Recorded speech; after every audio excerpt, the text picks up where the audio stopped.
Assalamualaikum warahmatullahi wabarakatuh. Pada kesempatan kali ini saya akan menjelaskan mengenai tutorial pengisian ISPT PPh Badan bagian lampiran khusus yaitu kredit pajak luar negeri, lalu rekonsiliasi fiskal, dan lampiran 1 yaitu penghitungan penghasilan neto fiskal. Nah, yang pertama kita ke SPT PPh. Di sini ada lampiran khusus, lalu ada kredit pajak luar negeri. Kita klik baru. Nah, di sini kita diminta untuk menginput kredit pajak luar negeri. Nah, saya sudah ada datanya juga seperti ini, jadi saya akan mengisi mengacu pada data ini. Jadi yang pertama yang diminta untuk diisi adalah nama pemotongnya. Ini kita klik baru, kita masukkan nama pemotong dan alamat pemotong.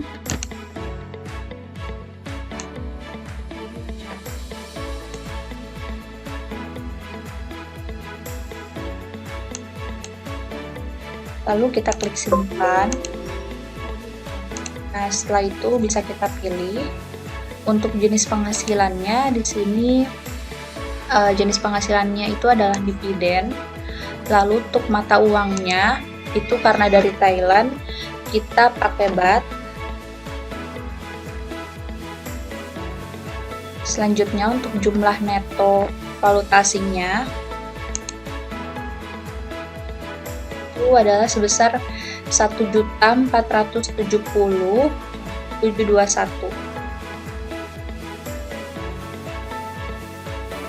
Nah, untuk tanggal pembayaran pajak terutang di luar negeri, misalnya 20 bulan 10.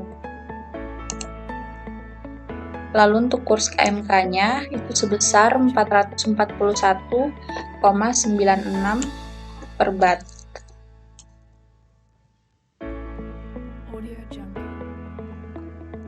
Di jumlah netonya sudah otomatis untuk rupiahnya. Lalu pajak terutangnya karena dipotong di Thailand itu sebesar 20%, maka pajak terutangnya adalah sebesar 294.144,2 baht. Ini pajak terutang untuk rupiahnya juga sudah otomatis. Nah, untuk kredit pajak diperhitungkannya ini, di sini sebelumnya saya sudah menghitung penghitungan batasan PPh 24 yang dapat dikreditkan atau PPh 24 yang maksimal bisa kita kreditkan. Yang mana caranya adalah penghasilan luar negeri dibagi penghasilan kena pajak dikali PPh terutangnya. Saya sudah menghitung penghasilan kena pajaknya, yaitu penghasilan neto fiskal dikurangi sama kompensasi kerugian, sedangkan PPh terutangnya adalah penghasilan kena pajak dikali sama 25%. Selanjutnya kita hitung PPh 24 yang dapat dikreditkannya atau batasan maksimal yang bisa kita kreditkan, yaitu penghasilan luar negeri dibagi sama penghasilan kena pajak dikali sama PPh terutangnya. Hasilnya adalah 162.500.000. Sedangkan PPh 24 yang telah dipotong di Thailand adalah 130 juta. Kita akan mengkreditkan sebesar yang mana yang lebih kecil antara PPh 24 yang telah dipotong di luar negeri atau PPh 24 yang dapat kita kreditkan atau batasan maksimal yang dapat kita kreditkan. Nah, kita bisa lihat di sini ternyata PPh 24 yang telah dipotong di Thailand itu lebih kecil dari batasan maksimalnya, sehingga kita akan mengkreditkan sebesar 130 juta ini. Di sini kredit pajak diperhitungkannya itu adalah 129.999.971 mengikuti pajak terutang di atas. Lalu ada konfirmasi pengisian kredit pajak yang dapat diperhitungkan harus lebih kecil dari pajak terutangnya. Nah, sistemnya ini di sini hanya dapat menerima kalau kredit pajak diperhitungkannya ini harus lebih kecil dari pajak terutangnya. Sementara seharusnya sudah benar seperti ini. yang dikreditkan. Jadi kita kurangi aja Rp1, lalu kita simpan. Nah, sudah selesai untuk input kredit pajak luar negeri.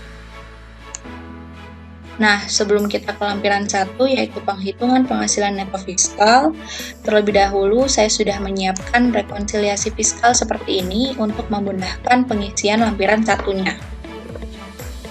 Nah, di sini kurang lebih saya membuat tabel seperti ini, yaitu ada description-nya, ada nominal komersialnya, ada koreksi apakah di positif apa negatif, lalu nominal fiskalnya. Selanjutnya di sini juga ada penjualan bersih, lalu HPP, lalu biaya usaha lainnya, dan penghasilan atau biaya dari luar usaha. Nah, setelah kita masukkan description-nya dan nominal komersialnya, sebelum kita mengisi koreksi positif dan negatif, terlebih dahulu saya sudah memasukkan rumus seperti ini. Nah, untuk menentukan rumus seperti ini, terlebih dahulu kita harus tahu kalau koreksi positif itu apabila penghasilannya bertambah dan biayanya itu berkurang. Yang mana konsepnya itu hanya satu, yaitu kalau koreksi positif, maka nantinya akan menambah laba fiskalnya. Sehingga untuk kelompok penghasilan, itu rumusnya akan selalu seperti ini, yaitu komersial ditambah koreksi positif dikurangi koreksi negatif. Sedangkan untuk biaya itu kebalikannya, yaitu komersial dikurang koreksi positif ditambah koreksi negatif. Nah, khusus untuk persediaan akhir, walaupun dia termasuk kelompok biaya, tapi dia statusnya adalah sebagai pengurang dari HPP ini. Yang mana apabila kalau persediaan akhirnya itu bertambah, maka jumlah pengurang dari biaya HPP juga akan bertambah, sehingga nanti biaya HPP-nya itu akan berkurang. Nah, sehingga rumusnya itu akan seperti ini, sama kayak penghasilan, yaitu komersial ditambah positif dikurangi negatif. Nah, selanjutnya kita bisa teruskan untuk mengisi rumus-rumus seperti ini.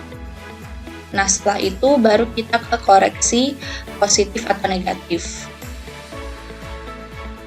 Nah, di sini yang pertama, penghitungan terus menggunakan mekanisme pencadangan, sedangkan selama tahun 2018 terdapat rekor penjualan sebesar 180 juta atas barang yang rusak dan diklaim oleh pelanggan.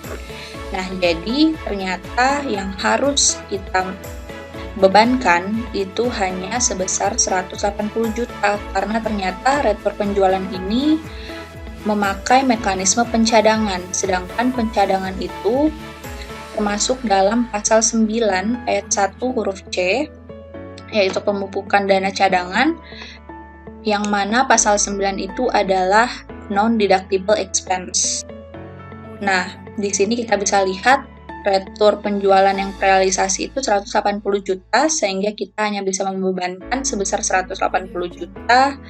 Lalu untuk menentukan apakah dia koreksi positif atau negatif, seperti yang saya bilang tadi, retur penjualan ini adalah termasuk pengurang dari penghasilan atau hampir sama kayak biaya, sehingga apabila biayanya atau pengurang penghasilannya itu berkurang, ini dari 271 ke 180 juta jadi berkurang, maka laba fiskalnya akan bertambah, sehingga kita bisa tentukan bahwa koreksinya itu adalah koreksi positif. Lalu yang kedua, diskon penjualan. Ini perusahaan menggunakan metode pencadangan juga, namun yang terrealisasi adalah 230.904.000. Nah, di sini kebalikannya nih. Yang bisa kita bebankan adalah 230.904.000. Karena yang terrealisasi adalah sebesar segini. Nah, kita koreksi apa? Tentunya kita akan koreksi negatif, karena pengurang penghasilannya itu bertambah. maka laba fiskalnya nanti akan berkurang. Nah, lalu untuk persediaan, perusahaan menggunakan metode cost or market whichever is lower dengan tabel perbandingan antara harga pasar dan harga perolehan sebagai berikut. Nah, untuk khusus fiskal itu mengatur di pasal 10 ayat 6 bahwa persediaan dinilai berdasarkan harga perolehan. Nah, jadi tentunya kita harus pakai harga perolehannya. Untuk persediaan awal, barang itu ternyata dia pakai harga pasar karena harga pasar lebih kecil dari harga perolehannya, sedangkan kita harus memakai harga perolehan. Makanya kita koreksi negatif karena biayanya bertambah.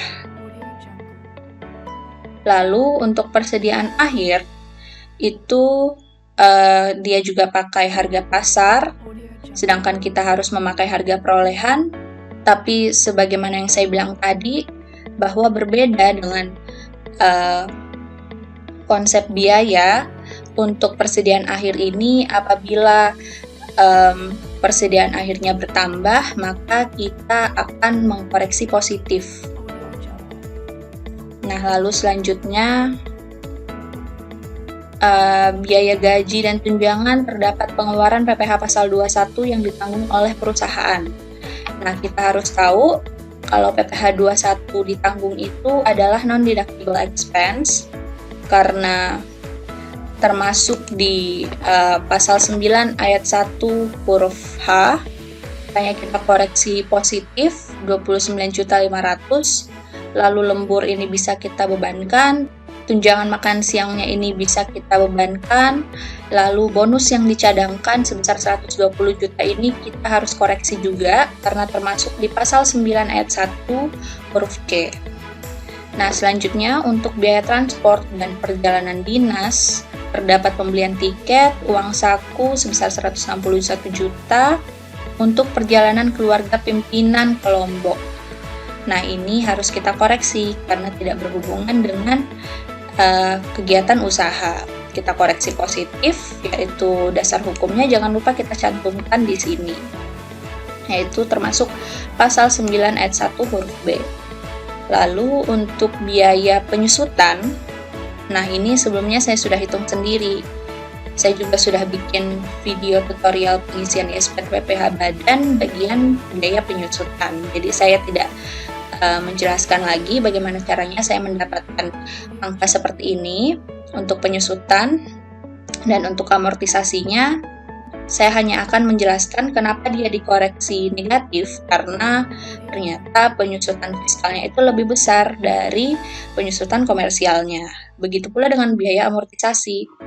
Di sini amortisasi fiskalnya itu lebih kecil dari amortisasi komersialnya sehingga kita koreksi positif. Lalu untuk biaya sewa terdiri dari sewa kendaraan operasional untuk 3 tahun mulai Januari sebesar 72 juta. Nah, di sini untuk biaya sewanya ini kita harus koreksi karena terdapat beda waktu, yang mana kita tidak boleh membebankan langsung sekaligus sebesar 72 juta ini. Kita harus membebankannya per tahun, jadi nggak boleh langsung 3 tahun, kita hanya bisa membebankannya khusus untuk di tahun 2018.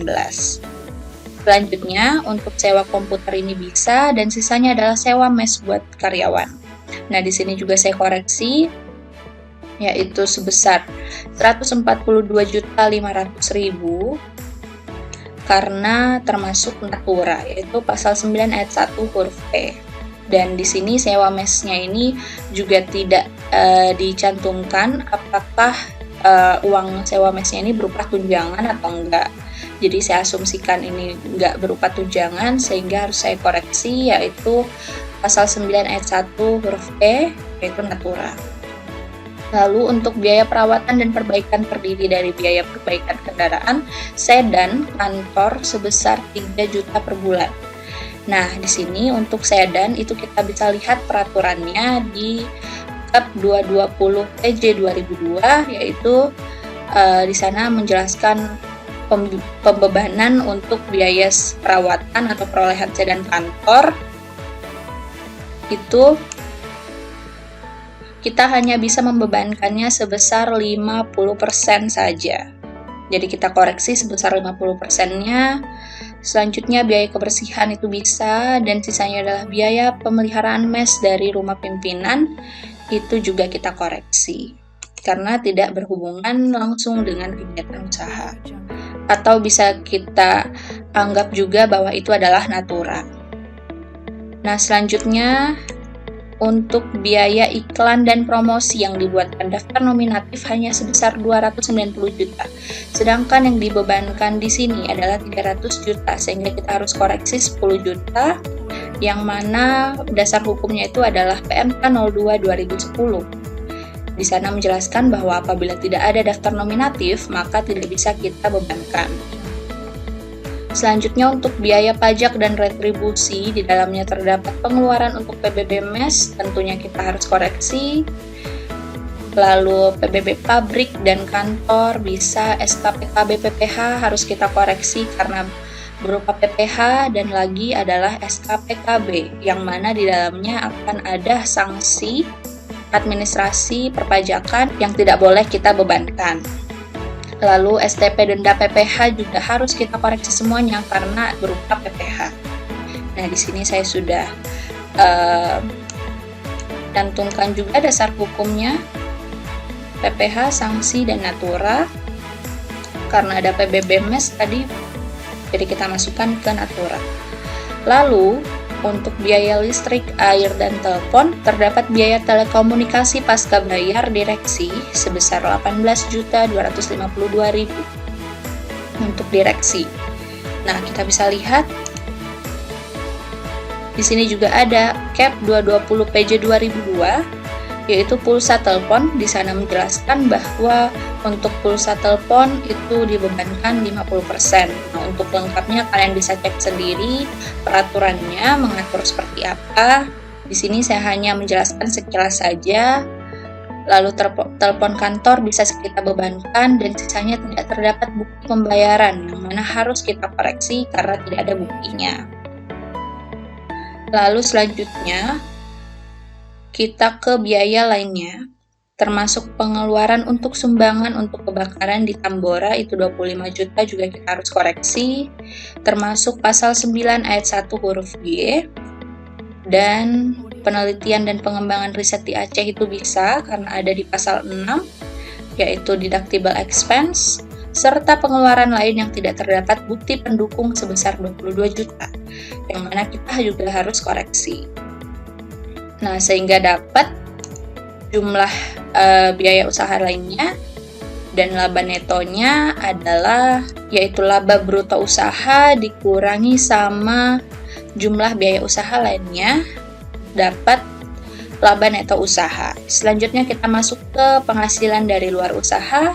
Yang pertama adalah bunga deposito, tentu harus kita koreksi karena termasuk PPH pasal 4 ayat 2 huruf A yang mana dikenakan PPH final. Lalu untuk dividen dari Thailand ini tidak kita koreksi, walaupun dia penyertaan sahamnya itu adalah 30%.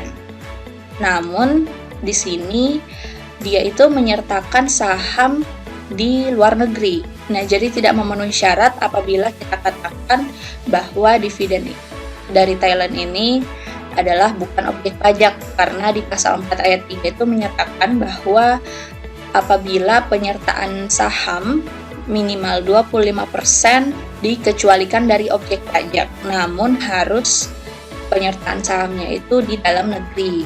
Jadi ini tidak termasuk pasal 4 ayat 3 ya.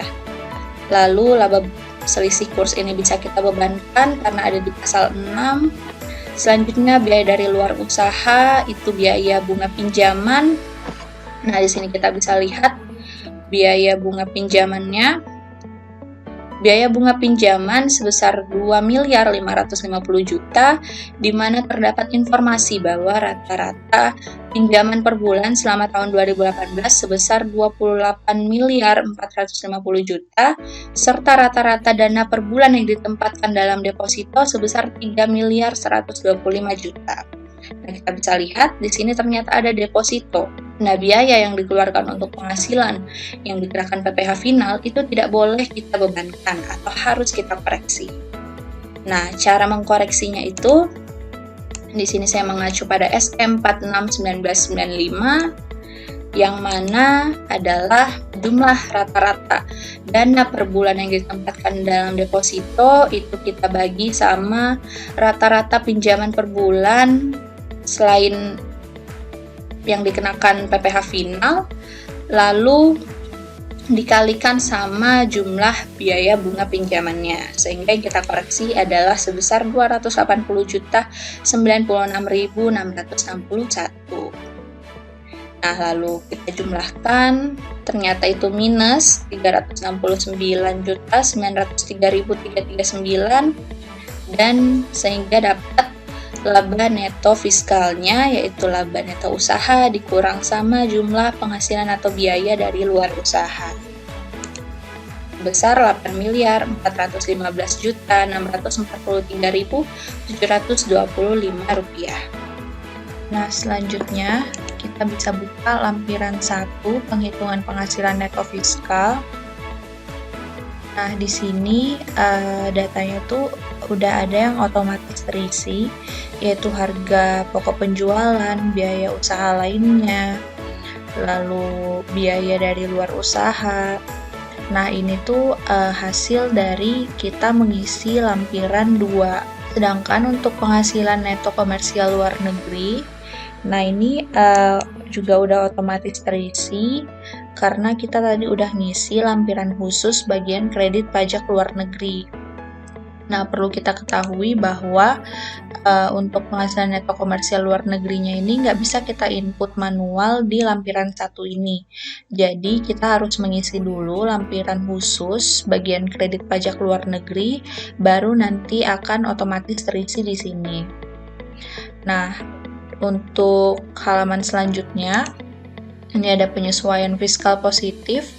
Nah, di sini juga udah ada yang otomatis, yaitu untuk selisih amortisasi komersial di atas amortisasi fiskal, yang mana ini berasal dari lampiran khusus bagian penyusutan dan amortisasi fiskal. Dan untuk penyesuaian fiskal negatif, yaitu selisih penyusutan komersial di bawah penyusutan fiskal, yang juga berasal dari lampiran khusus bagian penyusutan dan amortisasi fiskal. Jadi dipastikan dulu sebelum kita mengisi formulir 1 ini, lampiran-lampiran khususnya sudah terisi. Nah, selanjutnya saya akan melengkapi formulir 1 ini dari data yang sudah tersedia.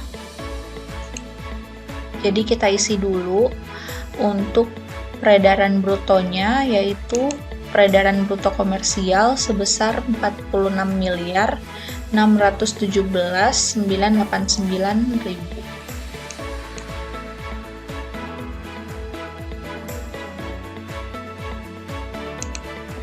Lalu kita lihat dari penghasilan dari luar usaha.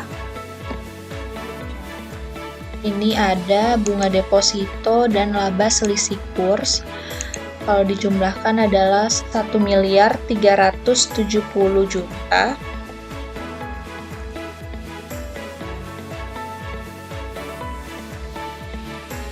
Nah, lalu bisa kita samakan dulu untuk jumlah penghasilan neto komersialnya,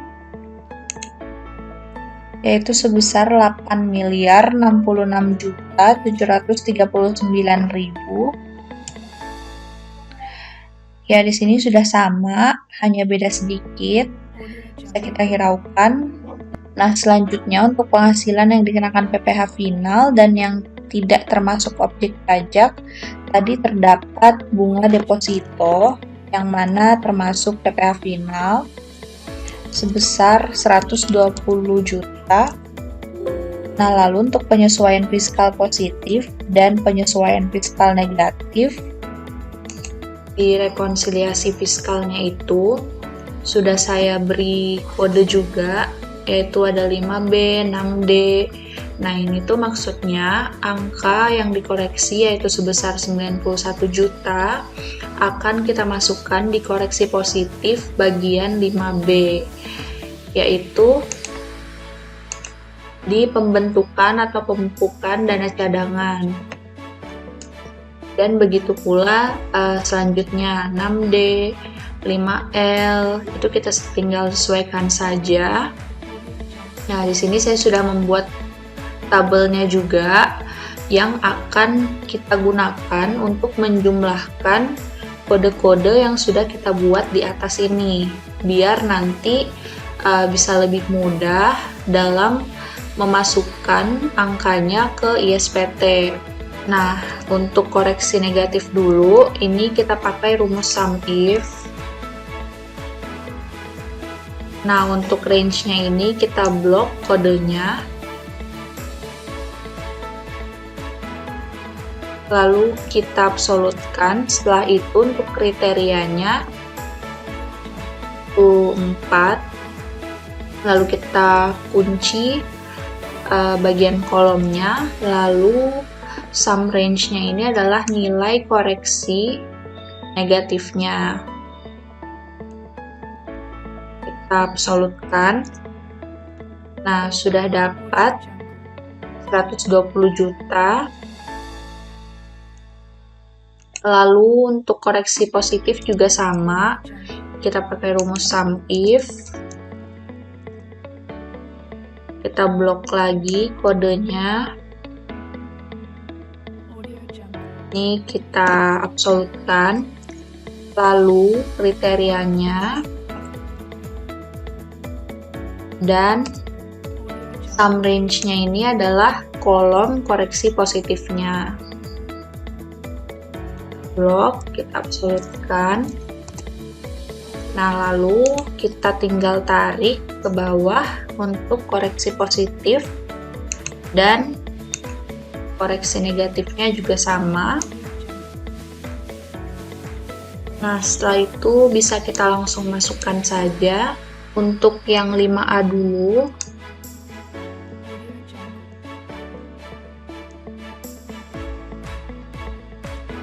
$161 juta. Lalu untuk 5B 211 juta. Lalu 5C itu 174.900. 5E itu 25 juta. 5F 400. Lalu untuk 5H 1.640.000. Lalu 5K 48 juta. 5L 1.095.240.661. Nah, lalu selanjutnya ke halaman 3, penyesuaian fiskal negatif. Itu ada 6D, yaitu penyesuaian fiskal negatif lainnya. Sebesar 1.268.803.000. Nah, selanjutnya kita samakan penghasilan neto fiskalnya. Sudah sama.